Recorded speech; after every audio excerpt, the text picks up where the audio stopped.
What it do, and welcome back to the Weekly Wind Down, your favorite chat show hosted by yours truly, Jer Bear, aka Jeremiah Neal, aka the Pop Culture Maven, aka Al Roker on that ass. Here with your weather report. This might as well just be like a weekly segment from me because I feel like that's all I be chatting about with y'all. It's the damn weather. But I gotta bring it up, y'all, because this week we about to hit like 101 Fahrenheit here in NYC. So all that, oh, this has been beautiful weather this summer, girl.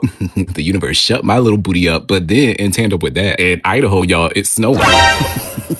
In June and July, okay? So I don't know what y'all are thinking, but to me, it sounded like them climate activists were onto something when they were trying to warn us last year and the year before that and the year before that since I was born in the 90s. Anywho, y'all, on positive vibes, it's a holiday week. I don't know if y'all celebrating, but I do encourage y'all to like feel pumped and just enjoy the energy of being with others. There's been a special just vibe in the atmosphere, I would say, and I've been just noticing people being in like better moods. Maybe it's the World Cup, girl. Maybe I don't know, but there's just been a lot of like good joy in the atmosphere, and I would love for us to amplify that times 20. Okay, so go do y'all thing. Y'all deserve to have feel good moments this summer. Go just vibe out and enjoy the 4th. And in tandem with that, y'all, I also wanted to just give y'all a freaking shout out. Like, my goodness, y'all, June was by far my highest downloaded month of all time. Like, I was blown away. I'm telling y'all, I need to screen record myself when I be checking out the analytics because I be shocking myself. I be so confused. Like, how are y'all finding this? Who sent you the Weekly Wind Down? Why are you listening to me? I be having all these questions, and I need to stop that and just be grateful that my little baby, my dream, is finally coming to fruition, which is something that I've just been thinking about for so long. Not only did it activate, but the fact that y'all are interested in it, like, your girl is forever grateful and forever will be grateful for y'all. So thank you so much. Now, y'all, I had to breeze through that intro because I'm gonna let y'all know today's episode gonna be a long conversation, but it's gonna be a good one. I've been saving this one up for a minute. Had to be doing my research, had to do my due diligence, but this group definitely deserves all of that and a bag of chips on top and a cherry. I'm very excited to be chatting about the musical catalog of one of my favorite boy bands and probably one of my favorite musical acts of all time. The 5-piece white boy band that y'all all love, and I'm not talking about Backstreet Boys, even though I feel like AJ, he got a little black in him. NSYNC! That's right, y'all. I ain't even got to do no like wild introduction for NSYNC because number one, everybody on the planet know NSYNC. Okay, NSYNC was, and they still are, that group. They preserved the essence of what being a boy band meant. The image, the fashion, the style. Come on, y'all remember Chris Kirkpatrick with them dreads?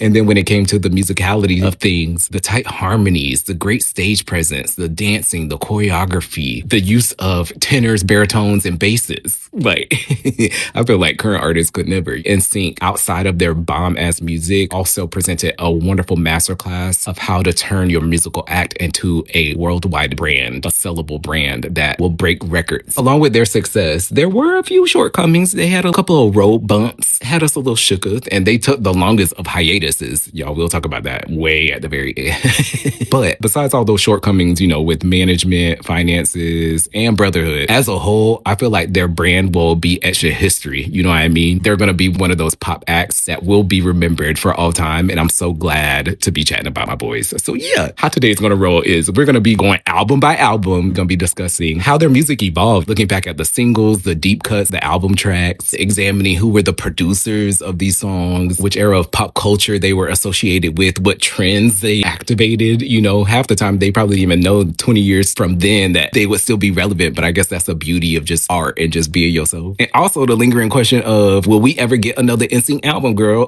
Because it's been since 2001. So what does that make? 25 years? Okay, we need, and I don't want no damn greatest hits, girl. I want new music and not that troll mess that they released. Y'all see, I'm a real devoted fan because I'll clock. Nevertheless, ladies and gentlemen, and them todays, let's get ready for this NSYNC catalog deep dive. You did?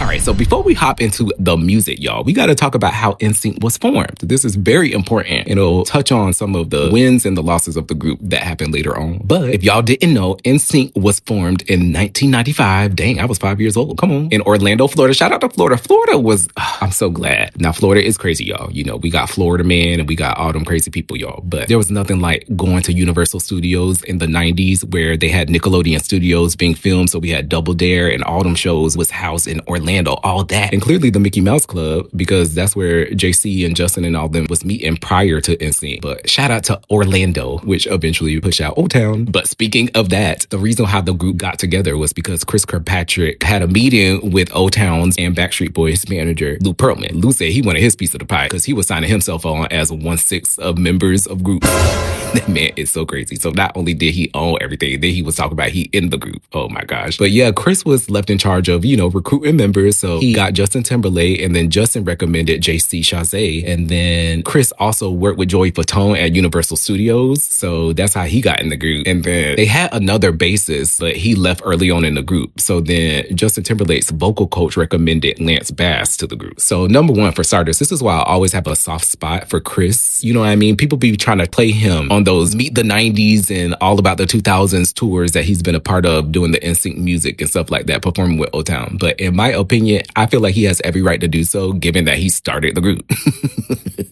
Like, if it wasn't for him, we would not have no NSYNC. We would not have the idea, the thought of NSYNC. And I hate when the creators, the visionaries of something that was so monumental to society never get their just due. It's always handed to somebody else. And I think that's probably why he had a little, chip on his shoulder. A couple of the reunions that we saw NSYNC do, where Justin Timberlake was obviously featured as like the head honcho of things. But I would love to personally just give my shout out to Chris Kirkpatrick and say thank you so much for creating this group, because I absolutely love it. Now, the name reportedly came from Justin Timberlake's mother, Lynn, commenting that she loved how the boys' voices sounded in sync. Also, fun fact, they tried to connect like the final letters of all the original members' first names, and that's what formed NSYNC. But then when Jason left and they got Lance, that didn't work because it's an E, not an N. So then they made Lance change his name, y'all, to Lanston. Showbiz is so funny to me. Anywho, the boys' first ever performance happened October 22nd, 1995. And then after they did some artist development in Florida, they ended up being signed to BMG Munich, which is in Germany. And so the band initially launched overseas in the European markets before fully breaking here into the States. I actually loved going through all their old videos that they did to market to Europe. They had like this cool mid-90s grunge look with the earrings and the haircuts and the styling. It was just super cool. And I also see that same aesthetic so much here in Brooklyn. So it's so cool to see how fashion and accessories and stuff like that cycle throughout generations and years and decades and decades. When it comes to the members and their roles in the group, we obviously had Justin Timberlake, the Aquarian lead vocalist. Okay, we had JC. He was, I would say, the lead vocalist. He gave me more of like a tenor voice, and he was also a Leo, so he had that roar with him. I gotta give it up for my birthday twin, Joey Fatone. I feel like Joey was very overlooked in the group, and we'll talk about that a little later on some of his parts that I love. But he was actually the baritone of the group, which I thought was super cool, and more groups should actually like give titles like this to their members. In addition, we had Mr. Libra, Chris Kirkpatrick, who was the countertenor, harmony vocalist, and then finally, like we said, we had Lance as the bassist. But yeah, now that we know how NSYNC was formed and their elements, let's hop into this music, y'all. Let's get into why we all here today. You did? All right, y'all. Album 1, the self-titled album, NSYNC, y'all. So this album was released in May of 97 in Europe, but then it was released in March of 98 in America, y'all. So that's almost a whole damn year that we had to wait to get us some NSYNC. How is that fair?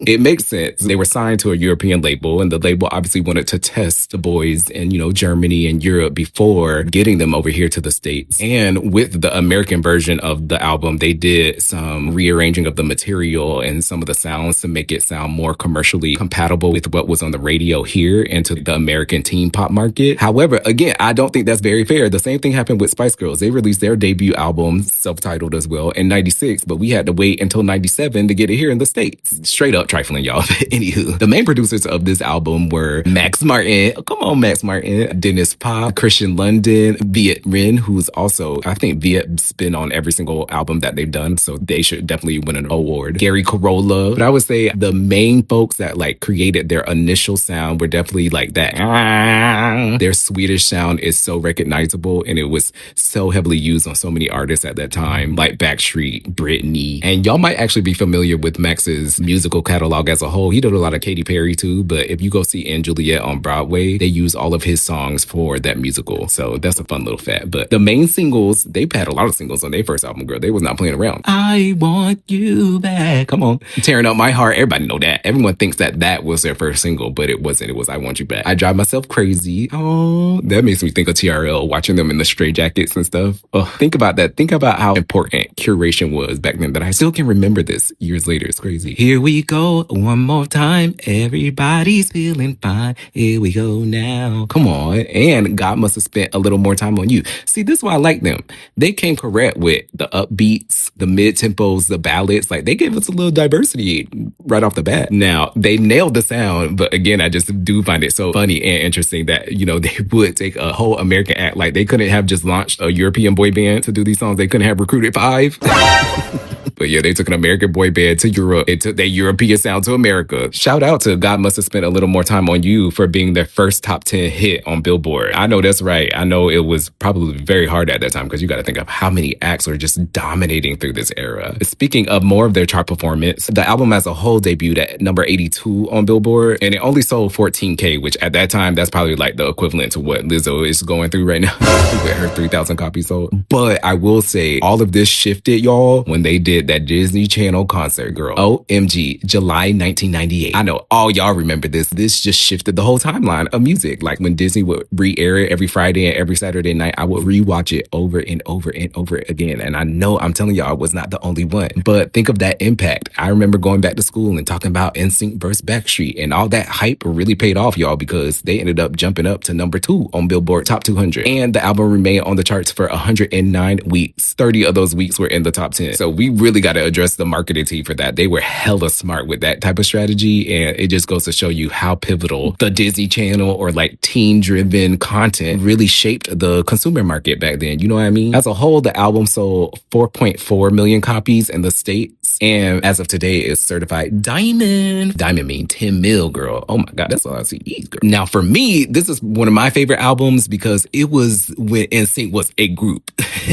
And I say that because they got 5 members, and we could honestly hear outside of Lance, even though he had a little solo on Giddy Up, everybody was singing leads. And I love that. I love when all members of a group can sing or are allowed to. Because, for instance, people used to come for Jerry Halliwell and Victoria and Spice Girls, but they still had their parts and they still got the limelight. And I think all groups deserve that type of vibe. But yeah, we were definitely hearing Chris Kirkpatrick and Joey a lot. Obviously, JC and Justin were established as featured vocalists, but I do miss hearing Chris's nice, like, warming tenor tones. Just very warming and sweet. So I'll always cherish, like, listening to their earlier music. Harmony-wise, I really do think that NSYNC was keeping up with Backstreet at this time. I would say Backstreet sounded a little bit more adult contemporary, and NSYNC was trying to, like, tailor a lane of new age R&B, even more like New Jack Swing vibes. So between Chris's falsetto and Lance's bass, they came with, like, a sandwich style, a stacking of voices as opposed to just the average blend of a group, and that's what made their sound super special and not condensed. And it did pay off that they were totally in their Loverboy era at this time. Like, oh my goodness, they were singing only about romance.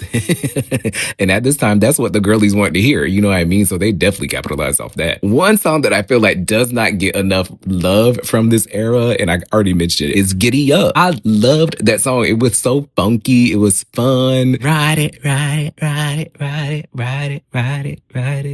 Giddy Up. I still remember hearing that, watching that concert. But anyway, what an introduction into the music industry. They said, y'all better watch out New Kids on the Block. Watch out Backstreet. Okay, it's some new white boys up in here. All right, y'all. We headed over to album number 2. Now, I gotta set the scene. At this time, it was super common for artists to put out Christmas albums. I feel like they still kind of do it now. Like, I know Kelly just dropped one recently, Brandy. Like, people are still doing that. But back in the 90s, girl, it was a different world. Everybody was doing a Christmas joint. So I guess the boys decided they had to join the party. And I am very glad they did because they have some of my favorite holiday records. The album was called Home for Christmas, and it launched in November of 98. So granted, because they launched in 97 in Europe, it had been a whole year. But the fact that they launched here in the States in March of 98 and then launched a second album that same year, that's kind of like fast paced. They team was not playing around, girl. RCA wanted them coins, and they was trying to capitalize on that momentum back then, girl. Anywho, although it is a holiday album, I want to highlight the importance of its shimmer in the group's catalog because it arrived at the exact moment when NSYNC was on the rise of being the biggest acts in America. Like, it couldn't have come at better timing. All eyes were on them. And then when you throw in that little element of religion or Christianity or Christmas, oh my gosh, it was signed, still delivered from there. The main producers of this album, I already told you, Viet was on here, Gary Carolla again, Joe Smith, but I will note, this is also one of the first times that the guys also got credit in being participants in like the vocal production and the arrangement portions of the album, which is super, super dope. I always want artists to be able to get their little piece of the pie, especially when it comes to creativity. So it's kind of cool that they were able to do that a little early on. The major songs from this album, everybody knows the lead. Merry Christmas and Happy Holidays. I can't wait. I'm about to play that right now in July, girl. Christmas in July, okay? This is literally probably one of my favorite non-traditional Christmas songs. And I think more artists should make songs like this. Like, instead of just recreating these classics. Now, granted, I love me a classic, but their originals hit a little too hard, honey. Under My Tree, okay? Like, that was my song. They had a couple other bops on there. The Only Gift, All I Want Is You This Christmas, Kiss Me at Midnight. Like, I remember hearing these and being just so in the atmosphere and the joy of the spirit of the season. And so it's so cool that they could really capture that in their cute boy band way.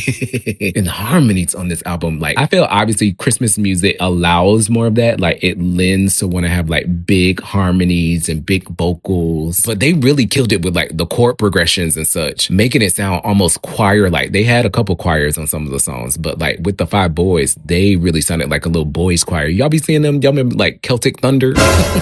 Y'all know what I'm talking about? And then again, hearing Joey, hearing Chris, hearing Lance, we should be so grateful for the year 1998. Whoever was on a team at this time, thank you so much for pushing for all the boys to be able to sing. Now, this album debuted at number 7 on Billboard. That's leaps and bounds from the first one. Isn't that cool? But talk about marketing strategy. So cool. And it also debuted number 1 on the holiday album chart, which is so dope. To this day, it sold approximately 3 million copies worldwide, which is pretty decent for a holiday album, y'all. Like, you got to think about it. People are not listening to Christmas music year round. It's probably like 3 months out of the year that they're bumping this. So that's pretty decent. And I also hope that this encourages some of these networks to get back into bringing these holiday specials back, girl. Like, these were a vibe. These were a jam. Obviously, people were tuned in the same way y'all can be doing damn Dick Clark New Year's Eve, girl. Give me a Christmas show and put the next acts on there. Like, give these people a chance to be seen by America. If y'all can do these weird ass, y'all see Trump trying to do these damn Hunger Games over here, the Patriot Games, y'all can do a little holiday show. Okay.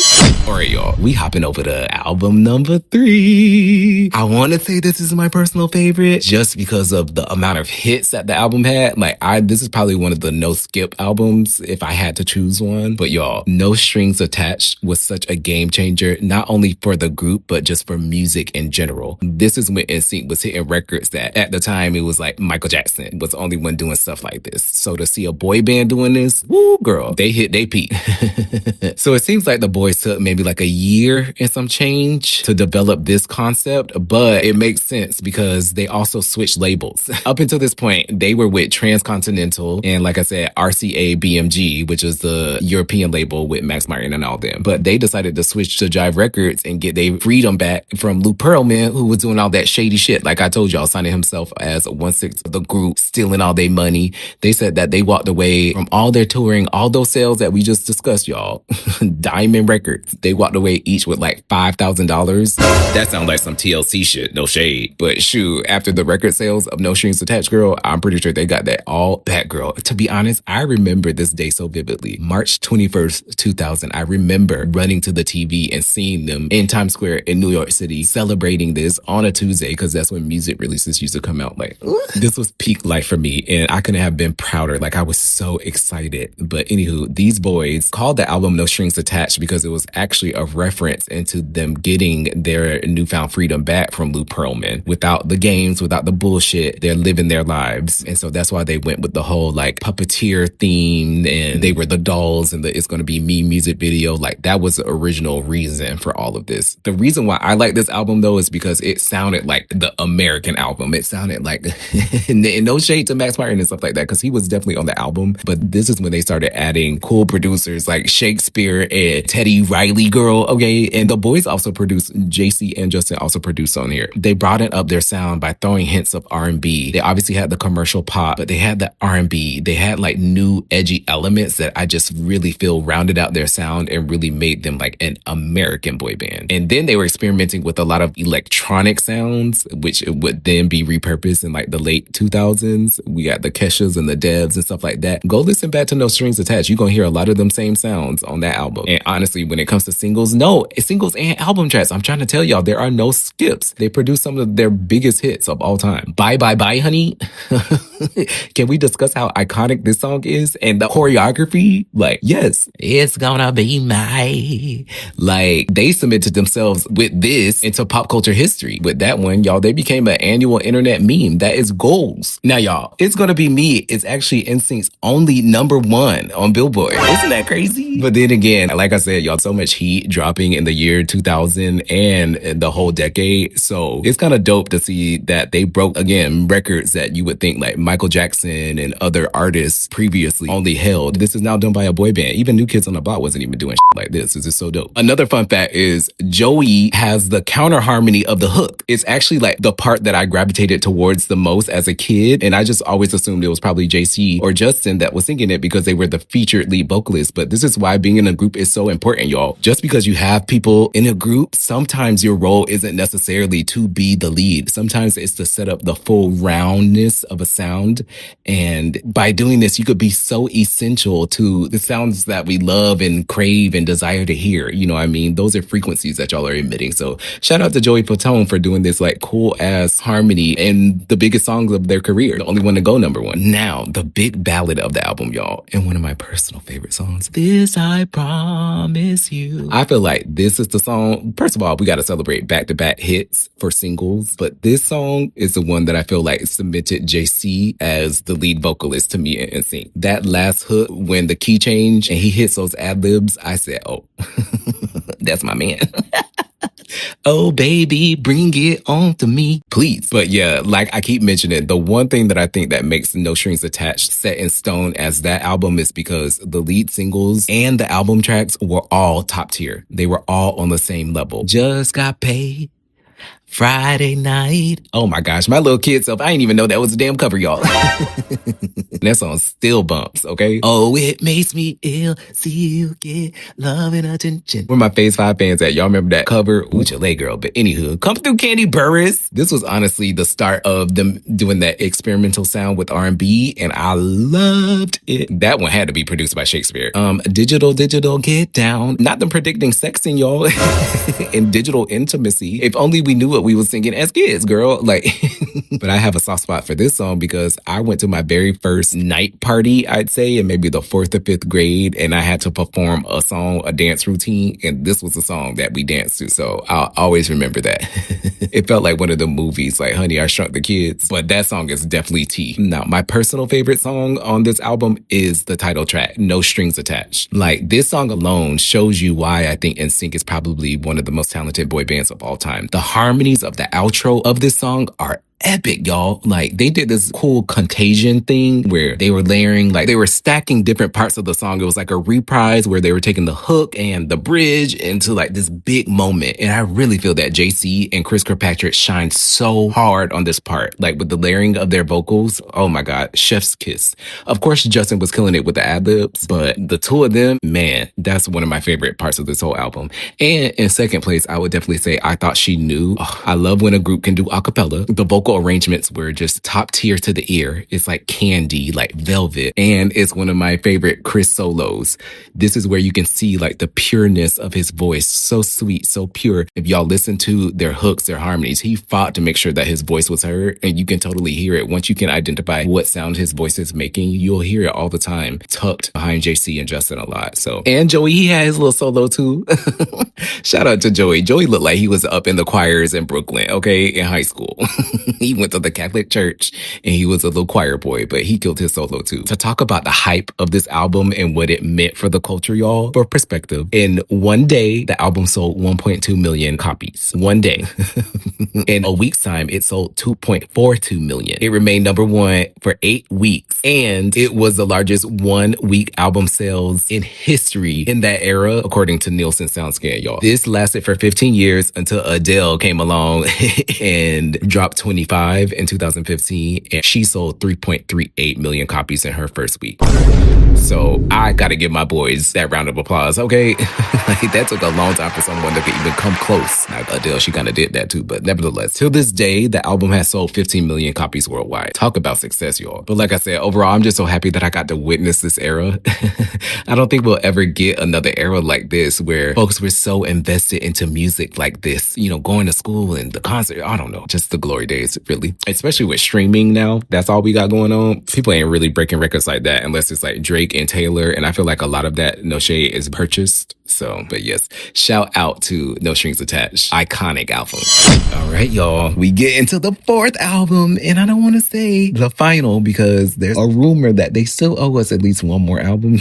But let's hop on into the celebrity era. If I wasn't a celebrity, would you be so nice to me? Now, this album was super special for me, y'all, because this was the very first album that I ever purchased with my own coin, okay? I used my own birthday money, allowance money, and I got this album at Best Buy, and I could not have been happier, y'all. I was so happy. I felt in alignment. I was supporting my favorite group, and I bought it. This album dropped July 24th, 2001 on Jive. So they had 2 albums with RCA, 2 albums with Jive. And this is interesting because at this same time, this is when Lou was developing Old Town, and he dropped Old Town's album, I think, a day before September 11th. So you see how they was watching like hawks when it comes to competition. Terrence Scott is such a hot mess. But for me, the reason why I love Celebrity is because you can see the experimentation. You can see that the boys finally like got a chance to sing, to write, to be involved with the project. And I really appreciate that. Fun fact, they actually co-wrote 10 out of the 13 songs on the standard edition of the album. So like I said, sometimes you got to wait a long time to get your piece of the pie on this industry. But when you get the chance, girl, you better go ahead. And especially with producers like this, girl, the Neptunes, girl, come on, for real. Rodney Jerkins, of course, Dot 99, Brian McKnight, y'all.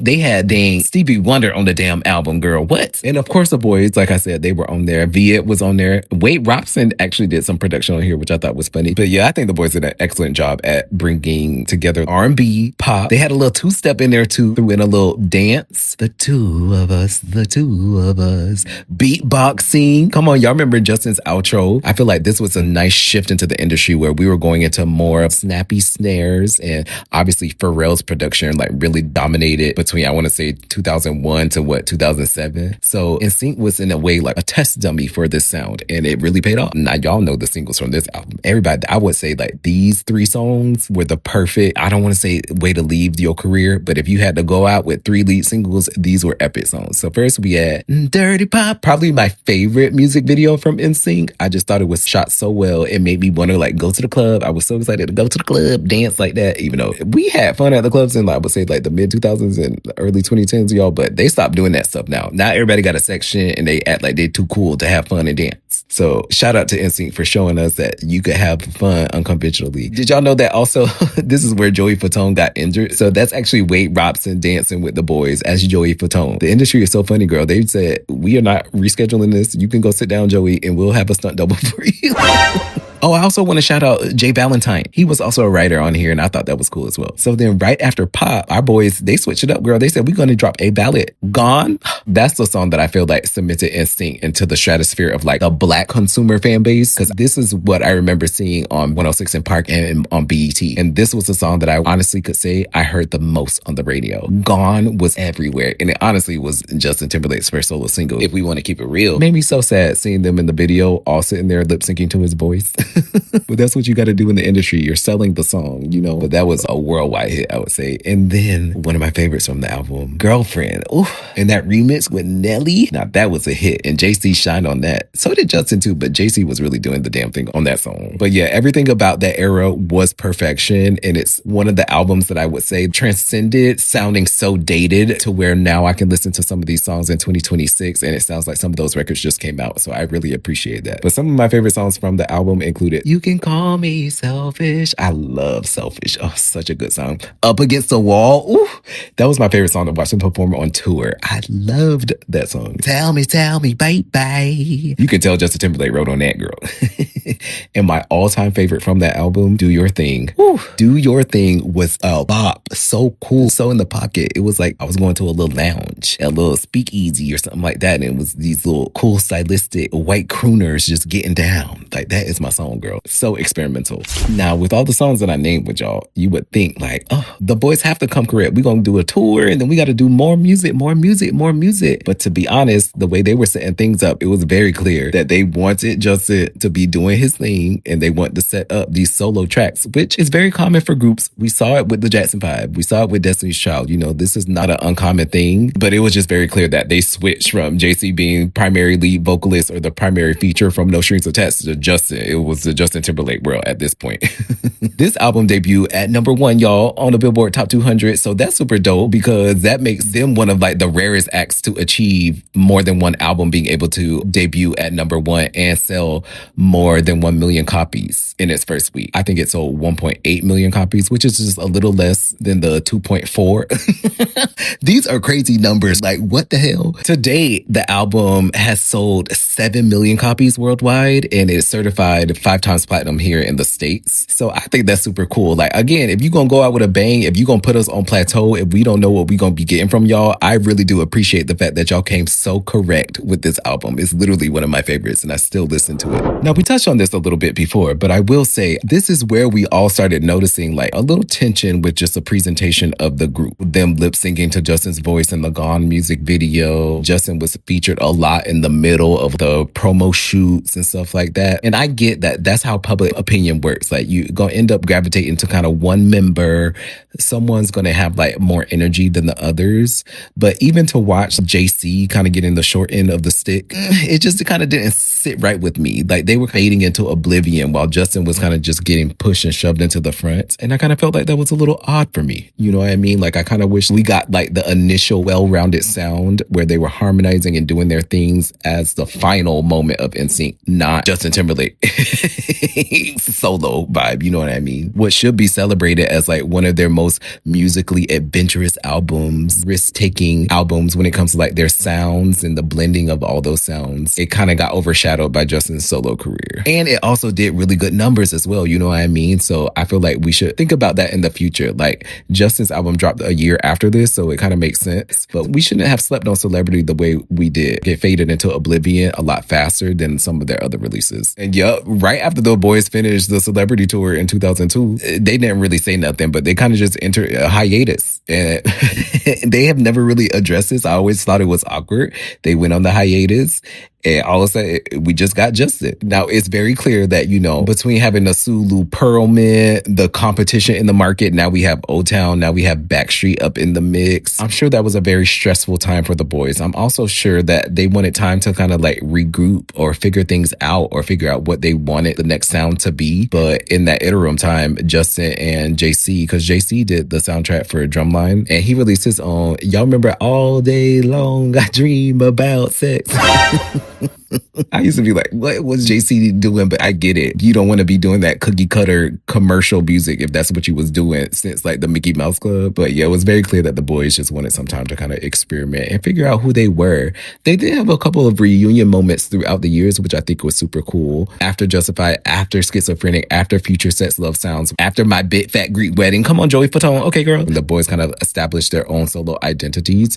They reunited. They did the reunion at the VMAs. I want to say it was either 2012 or 2013 when Justin had that Vanguard performance melody. And this was right when social media was becoming a thing. I feel like they hinted either on Twitter or somewhere that they was going to be there. And I always cherish that moment because this is, just like I said, we got to witness something original and cool with them starting out their career. That was a moment where we got to see the power of social media at its first time making waves and like getting people excited for a reunion moment. They came out there and did Bye Bye Bye. And that's when JC did his infamous baby, baby, baby. He had to let y'all know that he is still NSYNC's main vocalist, despite Justin Timberlake having all that success. That was one of my favorite moments, but I love that. But it shouldn't have taken a whole decade and some change for them to have gotten back together. And then after that, it took them 5 more years to get back together because that's when they got their star on the Hollywood Walk of Fame, which was definitely well-deserved. Like, I actually remember that as well because they did an appearance on the Ellen show and they was killing it or whatever. whatever. But then Chris Kirkpatrick gonna post a photo without Justin. Little shady boots. But I get it. Yeah, Justin was getting all that limelight. I think he was probably also on tour for Man of the Woods. So Chris said, I'm going to let it be known how I feel. The boys also reunited without Justin when they collabed with Ariana Grande at Coachella in 2019, which I thought was cool because people have been saying for a while, the four of them could have definitely gone on tour. JC could have held down the leads for sure. I also understand wanting to just present the group for its face value. 5 members just giving us the nostalgia and the memories that we have grown to love. You know? And then, like I said, they did that reunion for the Trolls soundtrack. But to me, it was kind of annoying because it sounded like another Justin Timberlake song. It reminded me of Can't Stop Dancing. And then they threw JC on there to sing a little bit. And I'm like, if we gonna come back together, y'all, like let everybody have a moment to shine or, you know, get a lead vocal or I don't know. But it just kind of reminded me of just a Justin Timberlake song. So I do hope if NSYNC does give us that final 5th album, y'all, that they, number one, let everybody get some features. They should do what Doll Domination did. Everybody had a solo track on Doll Domination, so we get to see what each guy can give or what they bring to the group that should be highlighted. But I also hope that they can like steer in the new age sounds. There's been so many evolutions when it comes to alt pop, alt R&B that they could sonically create and brew some magic with. Get back in the studio with Candy Burrs, girl. Okay. I just want to hear some new because y'all have already solidified yourself in the stars of amazingness. Now it's kind of cool to try to aim to just get back into the groove of just feeling good. And I really think that y'all could shake things up if y'all got back in that studio, please. But the last thing that we heard was back in April. They asked Joey Fatone if they was going to be coming out with new music. And he said that they have been like hanging out and stuff like that, but nobody has discussed recording new music. And that's probably having to do with like contracts and stuff like that. So that makes sense. Would y'all want a new NSYNC album? Do y'all think that would be like silly? I feel like if the Eagles and all them people, Led Zeppelin, all them, they used to be releasing albums 20, 30 years after they came out. Why can't NSYNC, you know? Anywho, I hope y'all enjoyed that deep dive. I had such a fun time doing the research for it, shouting out my boys. Thank you so much, NSYNC. Y'all have been such an inspiration for me. One of the biggest inspirations for me going to LA and pursuing my artistry. So it was really cool to see guys loving the arts and wanting to sing and making such an impact for American culture. So yeah, shout out to my boys. I hope I get to see them live. I've seen Backstreet and I've seen O-Town. Have I seen Justin Timberlake? I think I've seen Justin Timberlake in concert as well, but I haven't seen NSYNC live. They actually, their show for the No Strings Attached tour got canceled in Florida because we had a hurricane and they never came back to do the rescheduled show. I felt so bad for my classmates, girl. I was like, oh, that would have been so sad. Could you imagine mom and dad just hyping you up, telling you, oh, we about to go see NSYNC, girl? Then, nope. No, thank you, because of the weather. See, we started the show off with the weather and we ended with the weather. This has been Al Roker with the Weekly Wind. Again. I love y'all down. Thank y'all so much for tuning in. Make sure to share this episode with a friend if you know they love them some NSYNC. Okay, go ahead and give the show a 5-star rating. And yeah, this is so much fun. I love y'all down. Thank y'all again for rocking with your girl. And until next week, this has been Jer Bear signing out of the Weekly Wind Down. Holla. Baby. I love me some JC.